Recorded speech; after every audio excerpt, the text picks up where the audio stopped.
அடியே நேற்று மாதிரி சந்தை சொல்லுவோம் 31 to 40.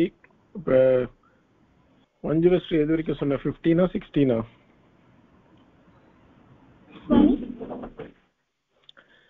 எது வரைக்கும் சந்தை திருவ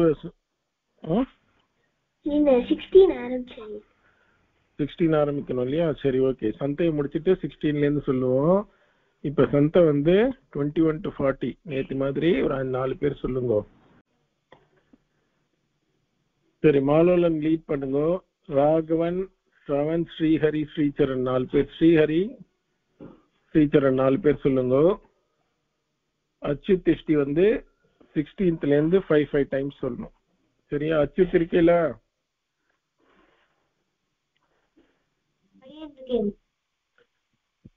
சந்தையும் எல்லாரும் மியூட்ல நீங்களும் ரிப்பீட் பண்ணின்னு வரணும். அப்புறம் 16லேருந்து 5 டைம்ஸ் சொல்லும் போதும் ரிப்பீட் பண்ணின்னு வரணும். சரியா? சரி, மாலோலன் லீட் பண்ணுங்க. ராகவன், ஸ்ரவன், ஸ்ரீஹரி, ஸ்ரீச்சரன் ஆரம்பிங்க. राज्येन संयोक्तम् ऐच्छत्रीत्या महीपतिः तस्याभिषेकसंभारान् दृष्ट्वा भार्याथ कैकेयी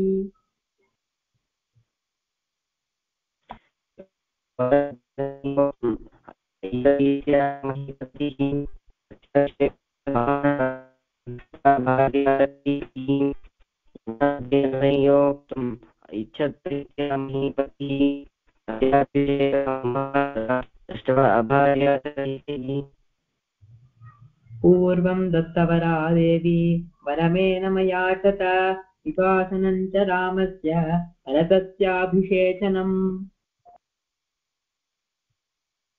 पूर्वं दत्तवरा देवी वरमेन मया च विवासनं च रामस्य भरतस्याभिषेचनम्.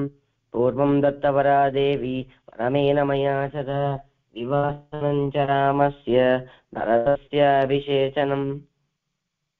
सत्यवचनाद्राजा धर्मपाशेन दय्यतः विवासयामास सुतं रामं दशरथप्रियम्.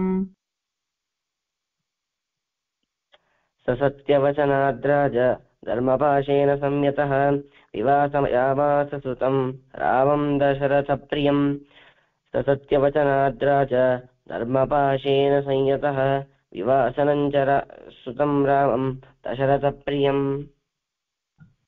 स जगामवनं वीरः प्रतिज्ञामनुपालयन् पितृवचननिर्देशात् कैकेय्याः प्रियकारणात्. स जगामवनं वीरः प्रतिज्ञामनुपालयन् पितुर्वचननिर्देशात् कैकेय्याः प्रियकारणात्. स जगामवनं वीरः प्रतिज्ञामनुपालयन् पितुर्वचननिर्देशात् कैकेय्याः प्रियकारणात्. संव्रजन्तं प्रियो भ्राता लक्ष्मणोऽनुजगामः स्नेहाद्विनयसम्पन्नः सुमित्रानन्दवर्धनः. संव्रजन्तं प्रियो भ्राता लक्ष्मणोऽनुजगामः स्नेहाद्विनयसम्पन्नः सुमित्रानन्दवर्धनः. संव्रजन्तं प्रियो भ्राता लक्ष्मणोऽनुजगामः स्नेहाद्विनयसम्पन्नः सुमित्रानन्दवर्धनः.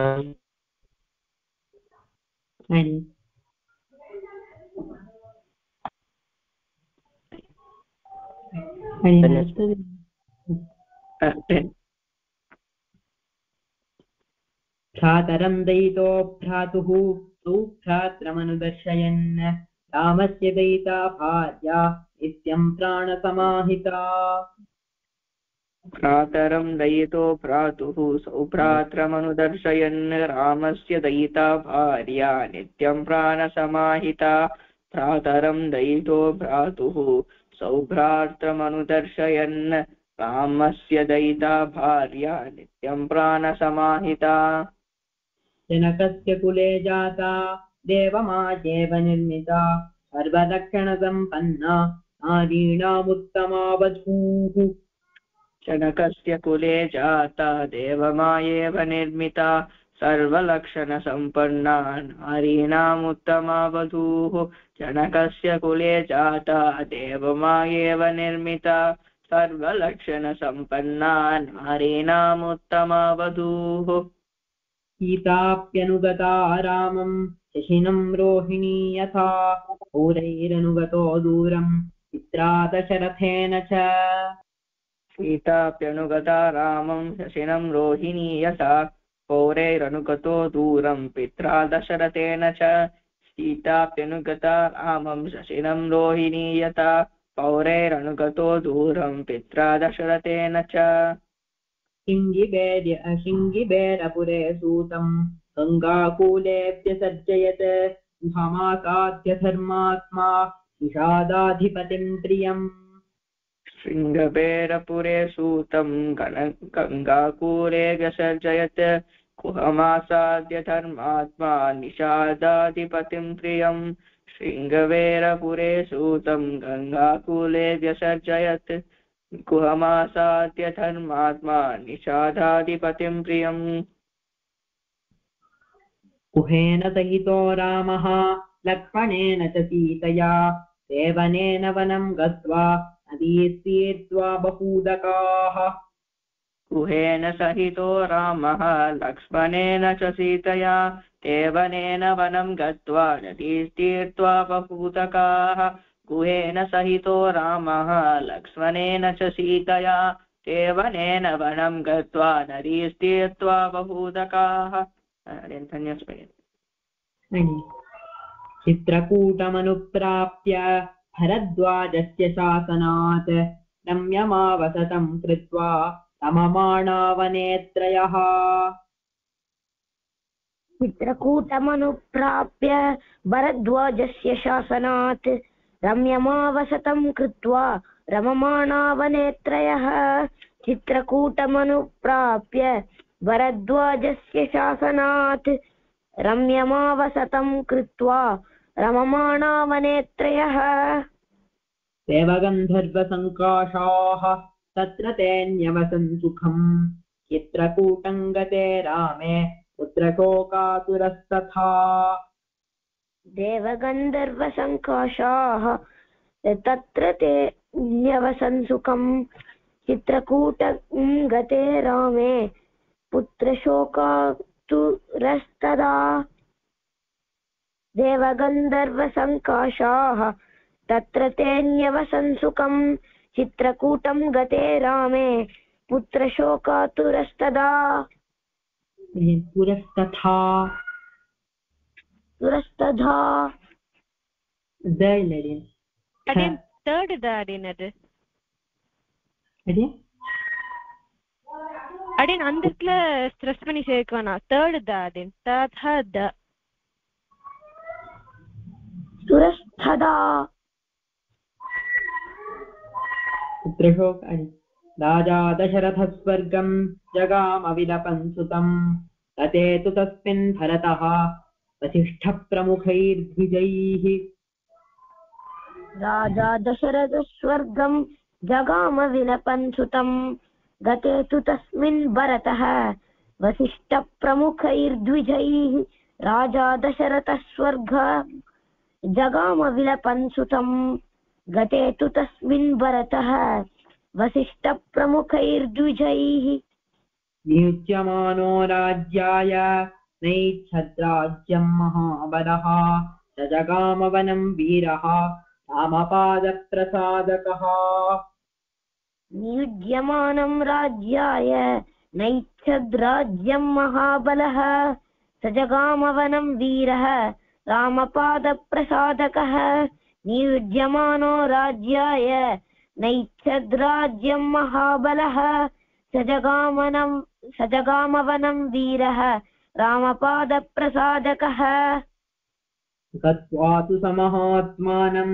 रामं सत्यपराक्रमम् अयाचद्भ्रातरं रामम् आर्यभावपुरस्कृतः गत्वा तु समहात्मानं रामं सत्यपराक्रमम् अयाचद्भ्रातरं रामम् आर्यभावपुरस्कृतः गत्वा तु समहात्मानं रामं सत्यपराक्रमम् अयाचद्भ्रातरं रामम् आर्यभावपुरस्कृतः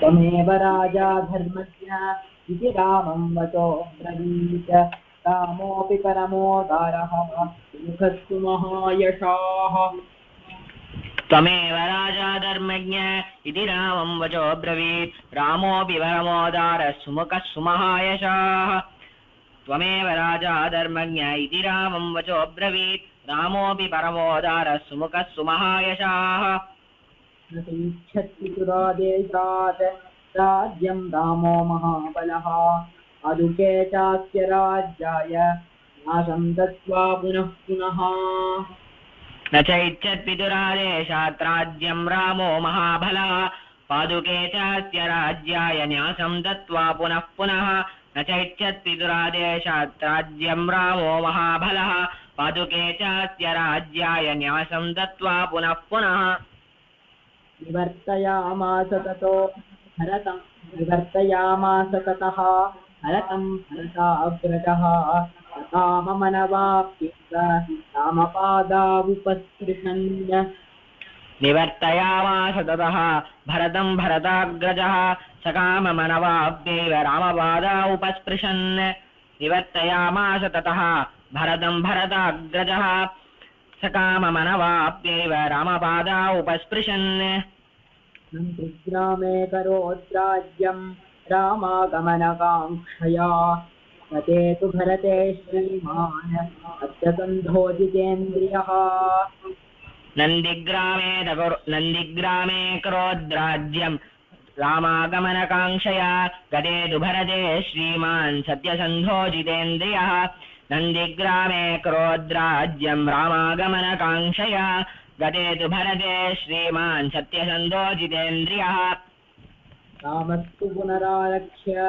नागरस्य जनस्य च यत्रागमनमेकाग्रः चिन्तकान् प्लविवेशः रामस्तु पुनरालक्ष्य नागरस्य जनस्य च तत्रागमनमेकाग्रो दण्डकान् प्रविवेशः रामस्तु पुनरालक्ष्य नगरस्य जनस्य च तत्रागमनमेकाग्रो दण्डकान् प्रविवेशः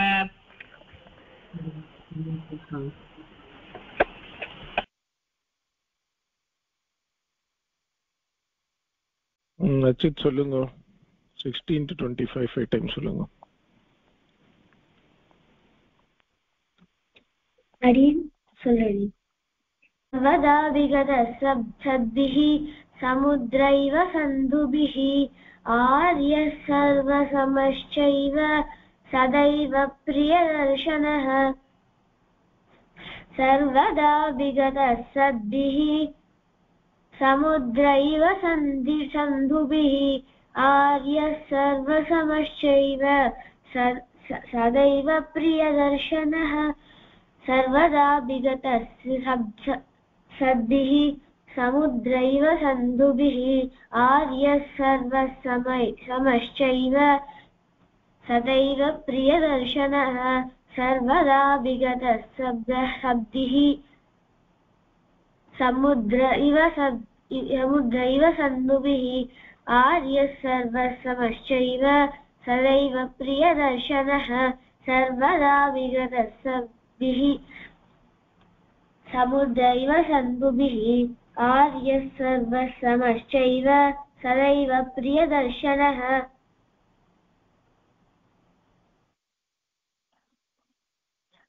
सर्वदा विगतसद्भिः समुद्रैव सन्धुभिः आर्यः सर्वसमश्चैव सदैव प्रियदर्शनः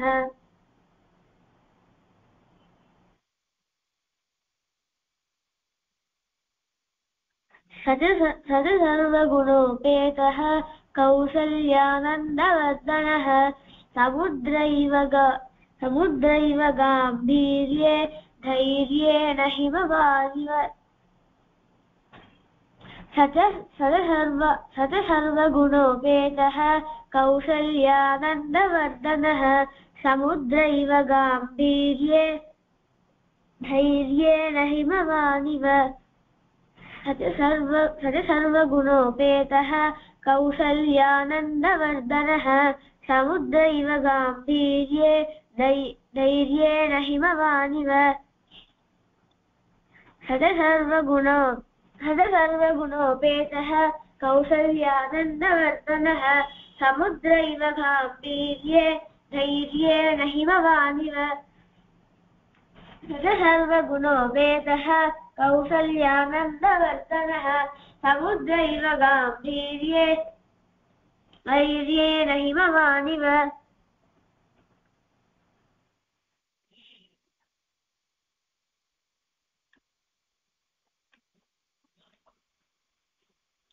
विष्णुना सदृशो वीर्ये सोमवत्प्रियदर्शनः कालाग्निसदृशक्रोधे क्षमया पृथिवी समः विष्णुना सदृशो वीर्ये सोमवत्प्रियदर्शनः कालाग्निसदृशक्रोधे क्षमया पृथिवी समः विष्णुना सदृशो वीर्यो सोमवत्प्रियदर्शनः कालाग्निसदृशक्रोधे क्षमया पृथिवी समः विष्णुना सदृशो वीर्यो सोमवत्प्रियदर्शनः कालाग्निसदृशक्रोधे क्षमया पृथिवी समः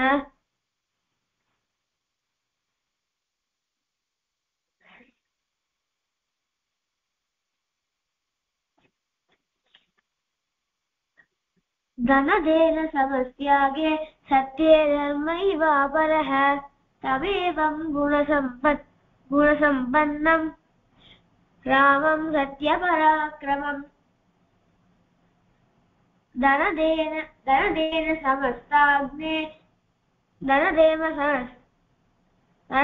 समस्त्यागे सत्ये धर्मैवापरः तमेवं गुणसम्पन्नं रामं सत्यपराक्रमम्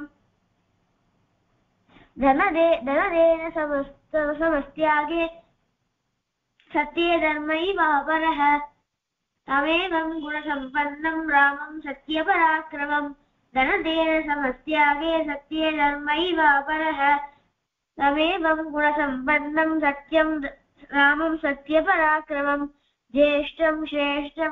ज्येष्ठं श्रेष्ठगुणैर्युक्तं प्रियं दशरथस्तुतम्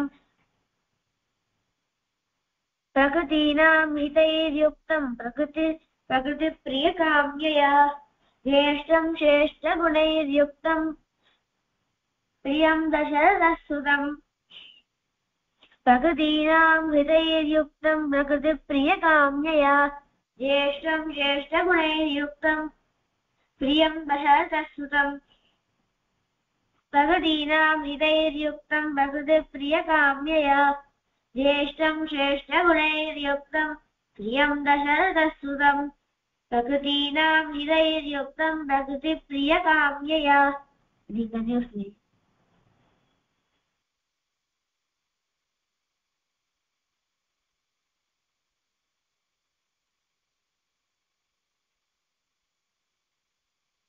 சரி, ஓகே. மனப்பாடம் பண்ணுங்க.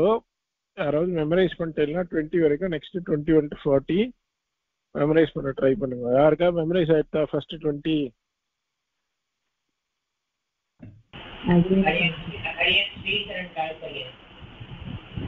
ஸ்ரீச்சரன் கைடுக்கா?